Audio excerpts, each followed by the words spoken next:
नमस्कार. मी भाऊ तोरसेकर. तुम्ही बघत आहात प्रतिपक्ष.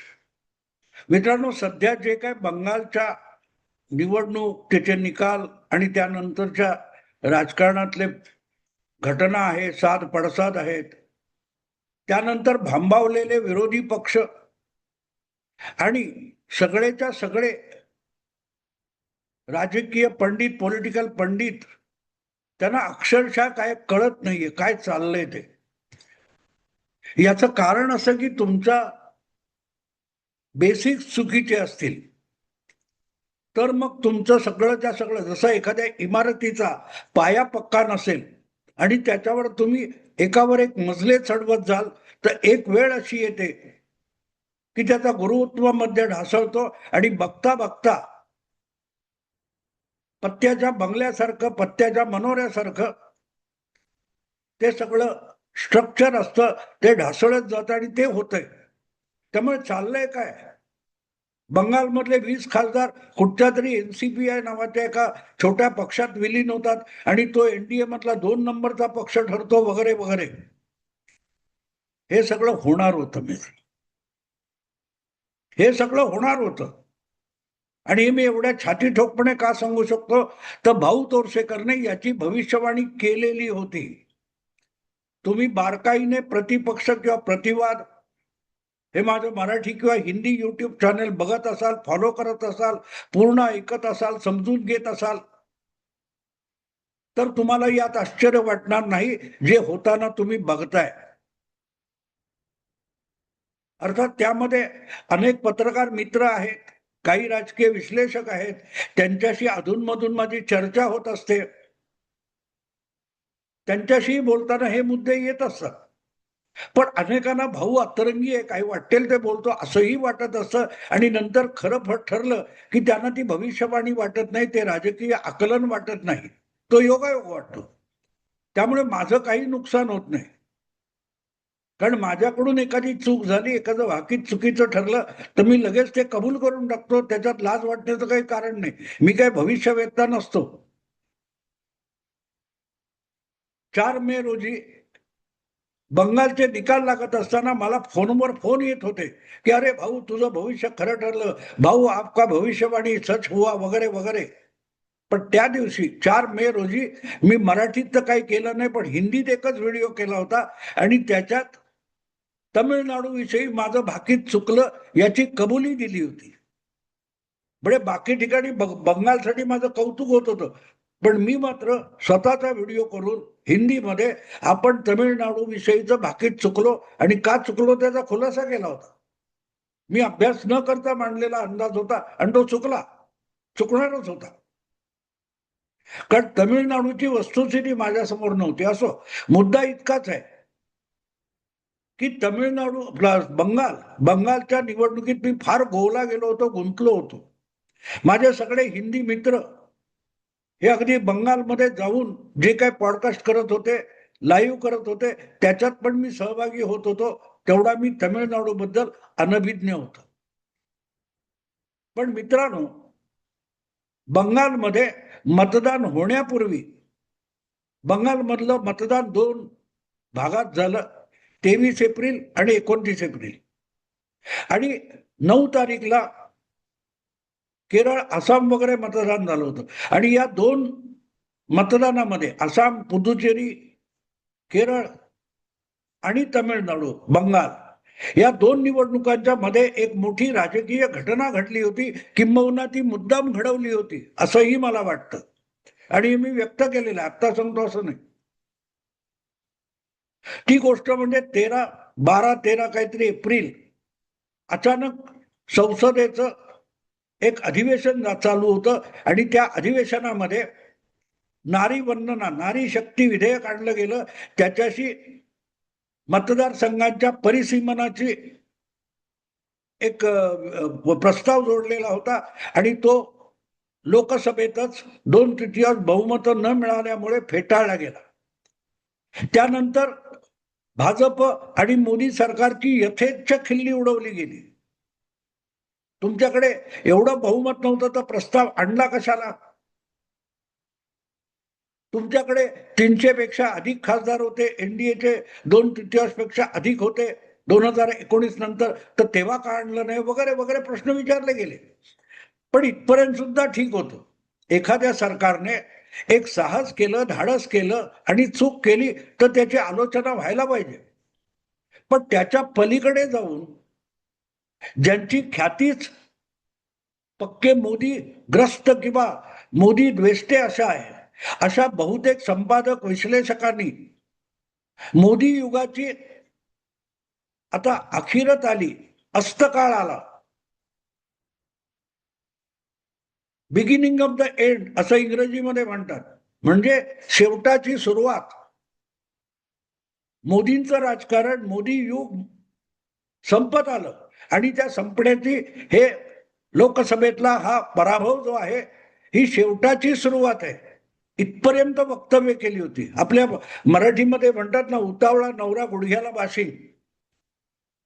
हे असं वक्तव्य, शेवटाची सुरुवात असं वक्तव्य करणारे जे अगदी ढोल नगाडे घेऊन वाजवत सुटले होते की झालं आता भारत हा मोदी मुक्त होणार, मोदींच्या पराभवाची सुरुवात आहे असं म्हटलं होतं, ते सगळेच्या सगळे आज इतके भांबावलेले आहेत 1-2 महिन्यात. मी बोलतोय ती तारीख 15 जून आहे आणि बरोबर 2 महिन्यापूर्वी 14 किंवा 13 एप्रिल 2 महिन्यापूर्वी लोकसभेमध्ये ते नारी वंदना विधेयक पराभूत झालं होतं आणि त्यानंतर इतक्या टाळ्या पिटल्या गेल्या होत्या, इतकी खिल्ली उडवली गेली होती की झालं मोदी युग संपलं. मी ते बारकाईने तो विषय समजून घेण्यात माझे 2-4 दिवस गेले आणि मग मी बहुधा 19 किंवा अशा 19 एप्रिल वगैरे, म्हणजे बंगालच्या मतदानाला सुरुवात होण्यापूर्वी एक भाकीत केलं होतं, एक भविष्यवाणी केली होती की नारी वंदना विधेयक लोकसभेत पराभूत होणं ही मोदी युगाच्या शेवटाची सुरुवात नाही, तो सुरुवातीचा शेवट आहे. मोदी युग जर 2 विभागामध्ये तुम्ही टाकणार असाल, 2 भागामध्ये विभागणार असाल, तर त्याच्या पूर्व काळाचा हा शेवट आहे. इथून आता मोदींचं रौद्र रूप तुम्हाला बघावं लागेल, हे मी भाकीत केलेलं होतं. यानंतर मोदी तांडव करताना दिसतील, हे पण मी भाकीत केलेलं होतं.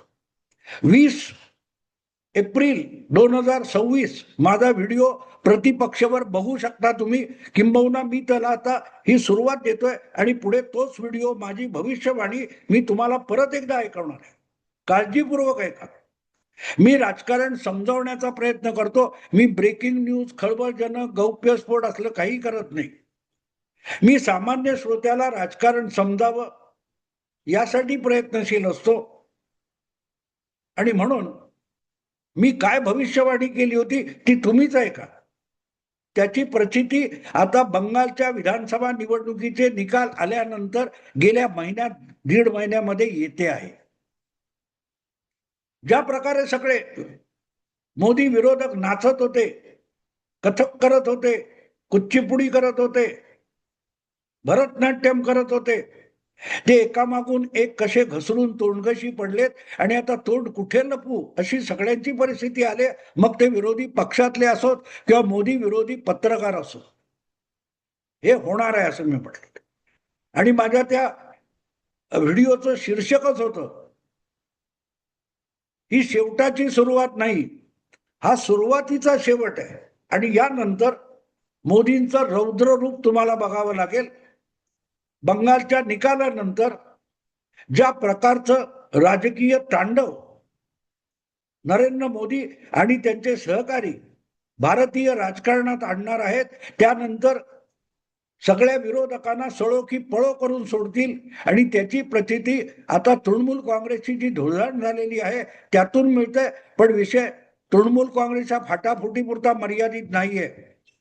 सगळ्याच्या सगळ्या विरोधी पक्षातल्या लहान मोठ्या नेत्यांना आपल्याकडचे आमदार, खासदार आणि आपला पक्ष टिकेल की नाही ही शंका भेडसावते आहे. आणि म्हणून ती भविष्यवाणी सगळीच्या सगळी परत ऐका.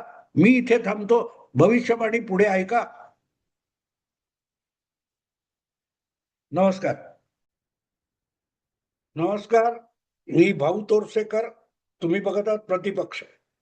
मित्रांनो, ज्या प्रकारे लोकसभेच्या विशेष अधिवेशनामध्ये महिला आरक्षण विधेयक विरोधकांनी आपली एकजूट दाखवत पराभूत केलेलं आहे, त्यानंतर अनेक पुरोगामी सेक्युलर विचारवंत पत्रकार संपादक किंवा त्या विचाराचे जे बुद्धिमंत आहेत त्यांना पंख फुटलेले आहेत आणि त्यापैकी अनेकांनी आपली अक्कल पाजळत ही शेवटाची सुरुवात आहे असं भाष्य केलेलं आहे. इंग्रजीमधली शब्दावली आहे शेवटाची सुरुवात. याचा अर्थ असा होतो की एखाद्या विजेत्या माणसाला किंवा एखाद्या पराक्रमी माणसाला, एखाद्या साम्राज्याला जेव्हा उतरती कळा लागते, ती उतरती कळा लागते, त्याची हळूहळू लक्षणं दिसायला लागतात, त्याची वेगवेगळ्या प्रकारे घसरगुंडी सुरू होत असते. गेल्या 12 वर्षात म्हणजे नरेंद्र मोदी 2014 मध्ये पंतप्रधान झाल्यापासून आजपर्यंत वेळोवेळी नरेंद्र मोदींना हरवण्याचे शेकडो प्रयास झाले. पण हे लोक म्हणजे त्यांचे जे जे विरोधक आहेत ते राजकारणातले असतील, ते बुद्धिजीवी वर्गातले असतील, ते कला क्षेत्रातले असतील, ते वेगवेगळ्या क्षेत्रातले असतील, मोदींना हरवण्याचे ज्यांनी प्रयत्न केले ते सतत अपयशी ठरलेले आहेत.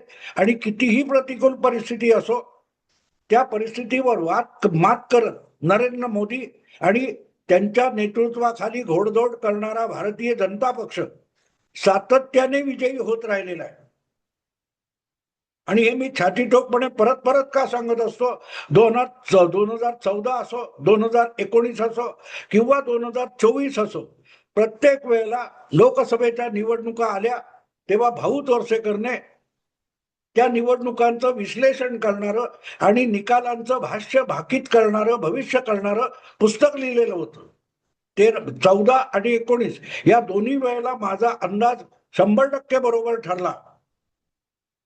मोदी सिंगल पार्टी मेजॉरिटीला आणतील हे माझं 2014चं भविष्य होतं. 300 पार जातील हे माझं 2019चं भविष्य होतं. हे दोन्ही बरोबर ठरली. पण 2024 मध्ये मी भाजपची आघाडी म्हणजे एनडीए 400 पार जातील हे केलेलं भविष्य चुकलं.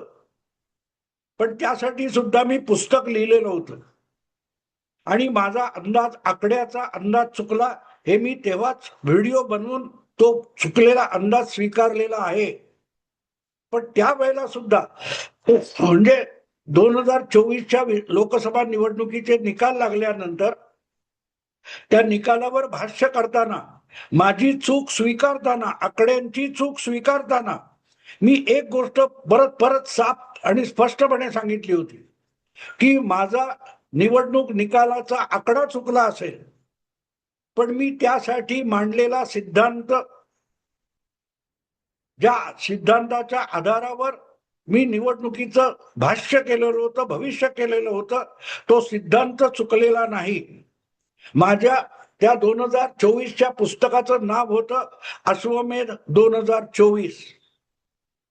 मित्रांनो, मी त्या पुस्तकाच्या आरंभीत स्पष्टपणे म्हटलेलं होतं की नरेंद्र मोदी 2014 पासून राष्ट्रीय राजकारणात आले आणि तेव्हापासून मी त्यांच्या राजकारणाचा बारकाईने अभ्यास करतोय आणि तो अभ्यास करताना मला जे जे प्रामाणिकपणे पटलेलं आहे ते मी मांडत असतो. आणि म्हणूनच 2024 ची निवडणूक ही नरेंद्र मोदी यांच्यासाठी सत्तेत येण्याची निवडणूक नाहीये.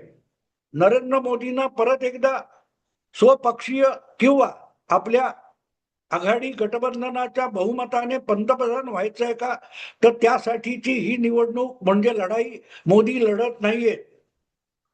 मोदींची 2024 ची लढाई ही अश्वमेध हा प्रकार आहे. अश्वमेध हा तुम्हाला माहिती असेल, पूर्वीच्या काळामध्ये भारतीय पुराण कथांमध्ये तुम्हाला अश्वमेधाची कथा आढळते. वेगवेगळे राजे सम्राट हे आपल्या राज्याचा आणि आपल्या सत्तेचा विस्तार करताना, एक संघराज्याची निर्मिती, एक साम्राज्याची निर्मिती आणि उभारणी करताना चक्रवर्ती राजाची किंवा सम्राटाची भूमिका घ्यायची. त्याच्यामध्ये त्याचं म्हणणं असं असायचं की आसपासच्या राज्यांमध्ये जे कोणी राजे रजवाडे आहेत, संस्थानिक आहेत, सरदार आहेत, त्या सगळ्यांची राज्य आणि सत्ता अबाधित राहील. मला त्यांचं राज्य, त्यांची सत्ता हिसकावून घ्यायची नाहीये. पण आपण सगळी राज्य एकत्र येऊन एक खंडप्राय साम्राज्य निर्माण करायचं आहे आणि त्यामध्ये एक केंद्र सत्ता असली पाहिजे. स्थानिक पातळीवर तुमचं राज्य अबाधित असेल, त्यामध्ये केंद्र ढवळाढवळ करणार नाही, चक्रवर्ती सम्राट राजा त्यामध्ये हस्तक्षेप करणार नाही. पण ज्या वेळेला या साम्राज्याच्या सीमेपलीकडील कुठलीही सत्ता या साम्राज्यावर अतिक्रमण करत असेल, आक्रमण करत असेल, त्यावेळेला आपण सगळ्यांनी एकजूट होऊन लढलं पाहिजे आणि आपण साम्राज्य म्हणून एकजुटीने उभं राहिलं पाहिजे. आणि त्यासाठी तुमच्या जागी स्थानिक पातळीवर तुमची सत्ता असेल, ती अबाधित असेल, त्यात चक्रवर्ती हस्तक्षेप करणार नाही.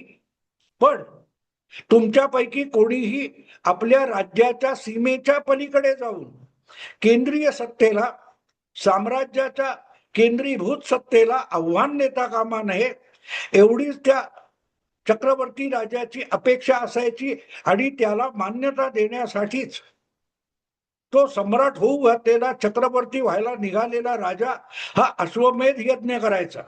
त्याचा अर्थ असा असायचा की केंद्रातली सत्ता माझी असेल, परकीय आक्रमणापासून साम्राज्यातल्या प्रत्येक राज्याला संरक्षण देणं आणि त्यांना एकत्रित नांदवणं ही माझी जबाबदारी असेल.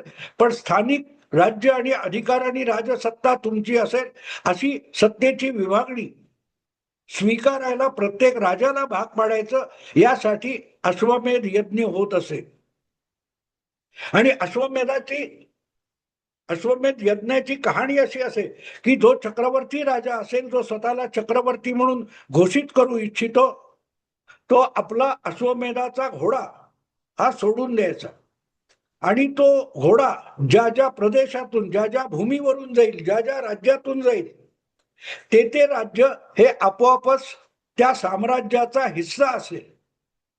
जर स्थानिक राजाला, म्हणजे त्या स्थानिक राज्याच्या प्रदेशाच्या सत्ताधीशाला केंद्रीय सम्राट किंवा चक्रवर्ती राज्य ही कल्पना मान्य नसेल, तर मात्र त्याला तो घोडा अडवावा लागेल. आणि त्यांनी घोडा अडवला तर चक्रवर्ती व्हायला निघालेला जो राजा आहे, सम्राट आहे, तो त्या स्थानिक राजाशी लढाई करेल आणि त्याचं राज्य आपल्या राज्याला जोडून घेईल, आपल्या राज्यामध्ये सामावून घेईल. जर घोडा अडवला नाही तर त्याने, म्हणजे त्या स्थानिक राजाने सम्राटाची, चक्रवर्ती राजाचा अधिकार आणि अधिसत्ता मान्य केली असं मानून तो घोडा पुढे जात राहील. पण जिथे जिथे घोडा अडवला जाईल, तिथे तिथे लढाई होईल आणि तिथल्या स्थानिक राज्याची, केंद्रीय सत्ता न मानणाऱ्या राजाची सत्ता बरखास्त केली जाईल, केंद्रात विसर्जित करून घेतली जाईल. मोदी हे भारतीय संघराज्याला, ज्याच्या आधारे आपल्याकडे राज्य घटना आहे, संविधान आहे, या सगळ्याची सत्ता चालवणारं संविधान आणि केंद्रीय सत्ता, ही कल्पना बघितली तर तुम्हाला कळेल की एक प्रकारे लोकशाही स्वरूपाचं हे साम्राज्य आहे. त्यामध्ये केंद्र सत्ता ही राज्यातल्या सत्तेच्या वरिष्ठ आहे. त्यामुळे संपूर्ण खंडप्राय देशाला आणि तिथल्या छोट्या छोट्या राज्यांना एकत्र नांदवणं ही केंद्राची जबाबदारी आहे. आणि म्हणूनच त्या मर्यादेमध्ये केंद्राची अधिसत्ता राज्यांनी मान्य केली पाहिजे, ही त्यामागची कल्पना आहे. आणि त्याला अलीकडल्या काळामध्ये सातत्याने आव्हान दिलं गेलं. कोण द्रविडीस्थान करायला निघालाय, कोण म्हणतो बंगालमध्ये दिल्लीचे लोक आलेले चालणार नाहीत, आम्ही दिल्लीची अधिसत्ता मानत नाही. हे ज्या प्रकारे मोदींना विरोध करता करता केंद्र सत्तेला आव्हान देण्याची प्रवृत्ती बळावत गेली, त्यामुळे आपोआपच ही साम्राज्याची किंवा अश्वमेधाची कल्पना अधिकाधिक महत्वाची ठरत गेली. आणि म्हणूनच गेल्या 10 वर्षातला जो आधीच्या 10 वर्षातला नरेंद्र मोदी यांचा जो अनुभव होता, पंतप्रधानाचा जो अनुभव होता, तेव्हा त्यांच्या लक्षात आलं होतं की आपल्याला भारत नावाची लोकशाही आणि एक संघराज्य, खंडप्राय देशाचं संघराज्य गुण्या गोविंदाने नांदवायचं असेल तर आपल्याला या संघराज्यातल्या प्रत्येक राज्याला केंद्र सत्तेसमोर आवश्यकतेप्रमाणे नतमस्तक होणं आणि आपल्या राज्यापुरतं स्वयंभू राहणं हा धडा शिकवणं भाग आहे. आणि त्या दृष्टीनेच लोकसभेमध्ये आपल्याकडे भरभक्कम बहुमत असलं पाहिजे. वेळोवेळी उडाणटप्पू करणाऱ्या एखाद्या राज्याला किंवा तिथल्या मुख्यमंत्र्याला धडा शिकवण्यासाठी ती अधिसत्ता आपल्याकडे असली पाहिजे. या भावनेतून 2024 ची निवडणूक लढवली जात होती. 400 पार, अब की बार वगैरे जी घोषणा होती त्यामागची कल्पना ती होती, पण ती अनेकांच्या लक्षात आली नाही. आणि निर्विवाद बहुमताची सत्ता मिळवायला निघालेल्या भाजपला बहुमताची सत्ता पण मिळवता आली नाही. पण म्हणून ती निवडणूक संपली तरीही अश्वमेध यज्ञ संपलेला नव्हता ही माझी कल्पना होती. माझा सिद्धांत हा 2024 मध्ये अश्वमेध यज्ञ सुरू झाला असा होता.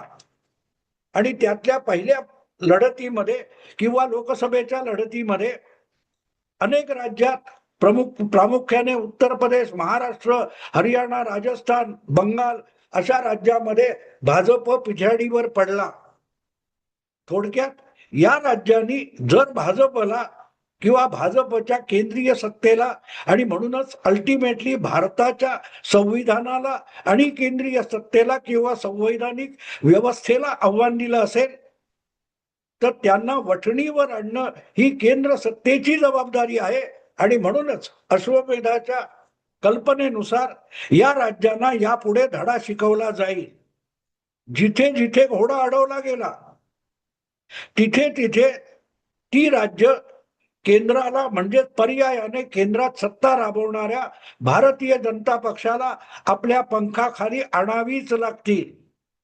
आणि तुम्ही बघितलं लोकसभेनंतर झालेल्या पहिल्या निवडणुकीत हरियाणामध्ये जिथे भाजपला सेटबॅक मिळालेला होता तिथे काँग्रेस जिंकणार अशी परिस्थिती असताना सुद्धा आपली सगळी ताकद सामर्थ्य पणाला लावून मोदी आणि भाजप यांनी हरियाणामध्ये तिसऱ्यांदा भाजपची सत्ता आणली, सरकार आणलं आणि काँग्रेसला तिसऱ्यांदा हरियाणा हातून गमवावा लागला.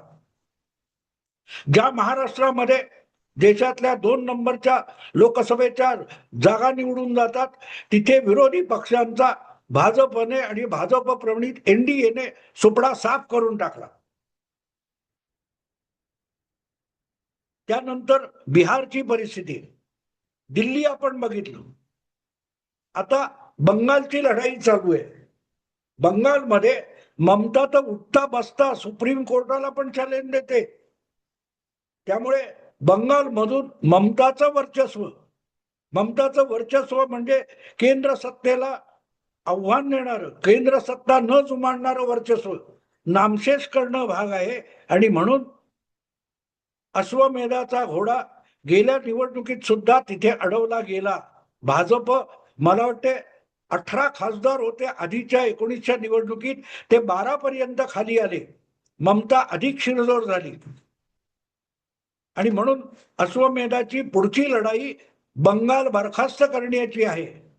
पण त्यावर भागणार नसेल तर मग अखिल भारतीय पातळीवर परत एकदा लोकसभा पादाक्रांत करणं आणि निर्विवाद बहुमताने पादाक्रांत करणं भाग आहे.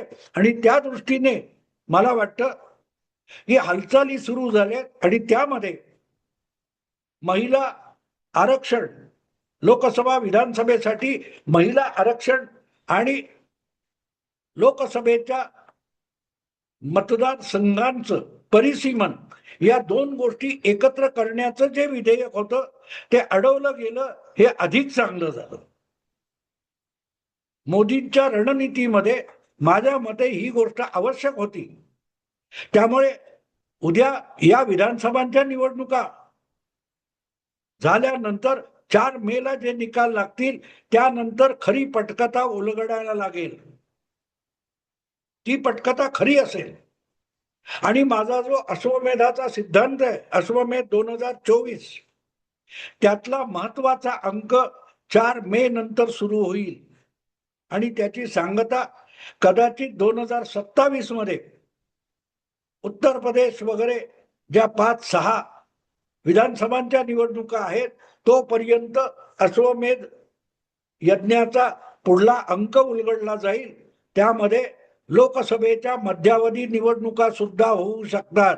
एक लक्षात ठेवा, नरेंद्र मोदी हे भारताचे पंतप्रधान आहेत, बहुमताने ते पंतप्रधान आहेत आणि एक बिल विधान लोकसभेमध्ये फेटाळलं गेलं म्हणून त्यांच्या बहुमताच्या सत्तेला आव्हान मिळालेलं नाही. आजही नरेंद्र मोदी यांच्याकडे एक मोठा अधिकार, विशेषाधिकार आहे. ते कुठल्याही क्षणी राष्ट्रपतींना सल्ला देऊन लोकसभा बरखास्त करू शकतात आणि मध्यावधी निवडणुकांची घोषणा करू शकतात. आणि तो माझ्या मते अश्वमेध या माझ्या सिद्धांताचा निर्णायक अंक असेल. 2027 मध्ये होणाऱ्या ज्या विधानसभांच्या निवडणुका आहेत, मला वाटते पंजाब, गोवा, उत्तर प्रदेश वगैरे वगैरे, या सगळ्यांबरोबर लोकसभेच्या मध्यावधी निवडणुका होऊ शकतील आणि त्या झाल्या तर आजचा विखुरलेला विस्कटलेला विरोधी पक्ष त्या निवडणुकांना सामोरं जाण्या इतकी ताकदही आज गमावून बसलेला आहे. आणि अशा वेळेला जर विधानसभेच्या लोकसभेच्या मध्यावधी निवडणुका झाल्या तर विरोधी पक्षांचा इतका सुपडा साफ होईल की जे बिहारमध्ये झालं विधानसभेत, जे महाराष्ट्र विधानसभेत झालं ते लोकसभेत झालेलं दिसेल. 2/3 पेक्षा प्रचंड बहुमताने भाजप आणि भाजपच्या मित्र पक्षांची सदस्य संख्या आपल्याला लोकसभेत दिसेल. आणि त्यानंतर महिला आरक्षण आणि निवडणूक मतदारसंघांचं परिसीमन या सगळ्या गोष्टी संमत करून घेतल्या जातील. एक प्रकारे हे विधेयक अडवून विरोधी पक्षांनी अश्वमेधाचा घोडा अडवलेला आहे. आणि म्हणून मला असं वाटतं ही शेवटाची सुरुवात नाहीये. हा नरेंद्र मोदी यांच्या राजकीय सत्तेच्या नाट्यातला पहिल्या अंकाचा शेवट आहे. सुरुवातीच्या अंकाचा शेवट आहे, शेवटच्या अंकाची सुरुवात नाहीये. याला मी लोकसभेमध्ये जे विधेयक पराभूत झालं त्याचा अर्थ मी वेगळा लावतो. ती शेवटाची सुरुवात नाहीये, ती मोदी पर्वाच्या पहिल्या अंकाच्या म्हणजे सुरुवातीचा शेवट आहे. शेवटाची सुरुवात अजून खूप दूर आहे मित्रांनो. आत्ता इथेच थांबतो. आवडलं लाईक करा, शेअर करा आणि प्रतिपक्षाला सबस्क्राईब करा. नमस्कार.